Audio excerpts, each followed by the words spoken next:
Hello প্রিয় ছাত্র বন্ধুগণ, কেমন রয়েছে সকলে? আশা করি সকলে তোমরা ভালো রয়েছো। দেখো, আজকে ক্লাস নাম্বার দেখবো হচ্ছে 14 নম্বর ক্লাস, দ্বিতীয় অধ্যায় থেকে সেমিস্টার 2। আজ আমরা দেখবো যে বাক্য থেকে বচনে রূপান্তরিত করার যে নিয়মগুলি দেখছি, সেই নিয়ম থেকে দেখবো 12 নম্বর নিয়ম। আজকে কিন্তু শেষ হচ্ছে এই নিয়মগুলি, অর্থাৎ 1 থেকে 12টি নিয়ম।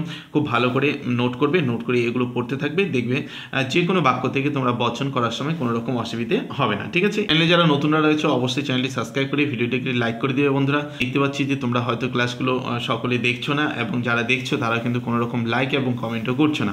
তো অবশ্যই এটা করে দিও, আমাকে একটু উৎসাহিত করো, তো আমিও বুঝতে পারবো যে হ্যাঁ তোমরা ক্লাসগুলি দেখছো, লাইক করছো, কমেন্ট করছো, তোমাদের অ্যাক্টিভিটি রয়েছে। সুতরাং আমিও পরপর ক্লাসগুলি দিতে থাকবো।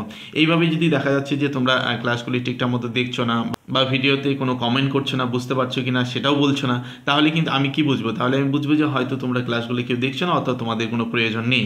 ঠিক আছে, কথাটা বুঝতে পারছো? তো সুতরাং তোমাদের অ্যাক্টিভিটি বা তোমাদের যত টাচে থাকবে তত আমিও টাচে থাকবো, তোমাদের সিলেবাসটা তাড়াতাড়ি কমপ্লিট করবো। ব্যাপারটা বুঝতে পারছো? ওকে, তাহলে সেটা একবার করে দেবে, অবশ্যই কমেন্ট করে জানাবে তোমরা কে কোথা থেকে আমার ক্লাসগুলি দেখছো। দেখো, এ এবং আই বচনের বিশেষ নিয়ম বলছে কি, যদি কোনো বাক্যে জিজ্ঞাসামূলক কেবল উদ্দেশ্য ও বিধায় পদ থাকে, জিজ্ঞাসামূলক শব্দ থাকবে, কেবল উদ্দেশ্য এবং বিধায় পদ থাকে, একটি বাক্যে উদ্দেশ্য এবং শুধু বিধায় পদ থাকে, আর কোনো কিছুই থাকে না, এই ধরনের বাক্য থাকবে, বা শব্দ থাকবে, অতীত বা ভবিষ্যৎকালীন এই ধরনের শব্দ থাকবে, এই শব্দগুলি থাকলে তাহলে আমরা সেক্ষেত্রে করব হচ্ছে বাক্য থেকে বচনে কোন বচন করব? এ বচন করব। আর যদি কোনো বাক্যের অস্তিত্ববাচক শব্দ থাকে তাহলে আমরা সেক্ষেত্রে করব হচ্ছে আই বচন। ওকে, তো চলো দুটো উদাহরণের সাহায্যে আমরা ব্যাপারটা বুঝে নিই। দেখো, উদাহরণ নম্বর হচ্ছে 1 নম্বর উদাহরণ কি হচ্ছে, একটি বাক্য নিলাম, শিশুরা কি সরল নয়? শিশুরা কি সরল নয়, অর্থাৎ জিজ্ঞাসামূলক বাক্য বা প্রশ্নবোধক চিহ্ন যদি থাকে, সোজা কথায় প্রশ্নবোধক চিহ্ন থাকলে তাহলে আমরা কি করব? এ বচনে করব। কি বলছে? শিশুরা কি সরল নয়, এ কথা বলছে। তাহলে বাক্য থেকে যখন বচনে পড়বো, এ বচন নেব, তাহলে সকল শিশু হয় সরল শিশু। শিশুরা বলছে, তাই না? যত ধরনের শিশু আছে সমস্ত শিশুরা এই কথা বলছে। আর সমস্ত বা সকল কথাটা যখন আসবে, যখন প্রত্যেক কথাটা আসবে, তখন কোন শব্দ আমরা ব্যবহার করব? তখন সকল শব্দটি ব্যবহার করবে, এবং আমরা জানি যে সকল শব্দটি কোন বচনে রয়েছে? এ বচনে রয়েছে, তাই কি না? তাহলে সকল শিশু হয় সরল শিশু। ঠিক আছে, আশা করি বুঝতে পারছো। যারা প্রথম থেকে ক্লাসগুলি দেখছো তাদের বুঝতে কোনো রকম অসুবিধা হবে না, সেটা অন্তত আমি একটুখানি বুঝতে পারি। তাহলে 2 নম্বর উদাহরণ দেখবো আমরা, যে বাক্য আবার নিলাম হচ্ছে মানুষ মরণশীল। তাহলে আমরা আরেকটি শব্দ পড়লাম যে কেবলমাত্র উদ্দেশ্য এবং বিধায় পদ যদি থাকে তাহলে সেক্ষেত্রে আমরা কি করব? এ বচনে পরিণত করবো, তাই না? তাহলে এটা হলো উদ্দেশ্য পদ, এটা হলো বিধায় পদ, তাই কি না? মানুষ হলো উদ্দেশ্য এবং মরণশীল হলো বিধায় পদ। কেবলমাত্র উদ্দেশ্য এবং বিধায় পদ যদি থাকে কোনো বাক্যে, সেক্ষেত্রে আমরা এ বচন করব। তাহলে এ বচনে সকল মানুষ হয় মরণশীল জীব। তাহলে মানুষ মরণশীল, অর্থাৎ যত মানুষ আছে সকলই মরণশীল, তাহলে আমরা বলতে পারি যে সকল মানুষ হয় মরণশীল জীব। ওকে, বোঝা গেছে? 3 নম্বর উদাহরণ দেখবো হচ্ছে অনুজ কর্মজীবনে অধ্যাপক হবে, অর্থাৎ অতীত এবং ভবিষ্যৎকালীন কথা এখানে বলা হয়েছে। সুতরাং অতীত এবং ভবিষ্যৎকালীন যদি কথা কোন শব্দ থাকে কোনো বাক্যের মধ্যে, সেক্ষেত্রে আমরা করবো হচ্ছে এ বচন। ওকে, কি বলছে যে অনুজ কর্মজীবনে অধ্যাপক হবে। অনুজ কার নাম তোমরা কি জানো?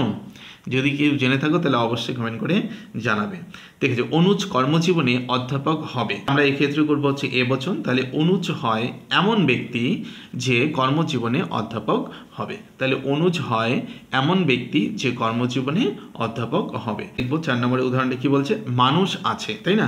মানুষ আছে এই ধরনের বাক্য যদি থাকে তাহলে আমরা কি করব? তাহলে হচ্ছে আই বচনে পরিণত করব। আই বচনে কি বলছে?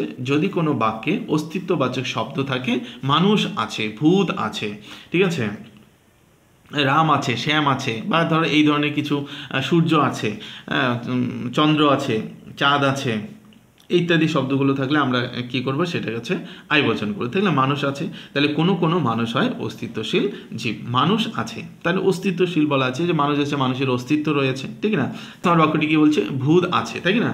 ভূত আছে, এটাও একটি অস্তিত্বশীল বাক্য, এটা আই বচন হবে, আমি করিয়ে দিয়েছি। এবং বাকিটা তোমরা বাক্য থেকে যে বচনে পরিণত করতে হবে সেটা অবশ্যই ট্রাই করবে, এবং যদি কেউ পারো তাহলে কমেন্ট বক্সে কমেন্ট করে জানিয়ে দেবে। টোটালি আমরা হচ্ছে 1 থেকে 12টি যে নিয়ম দেখলাম বাক্য থেকে বচনে রূপান্তরিত করার, এই নিয়মগুলো অবশ্যই ভালো করে খাতায় নোট করবে এবং পড়তে থাকবে।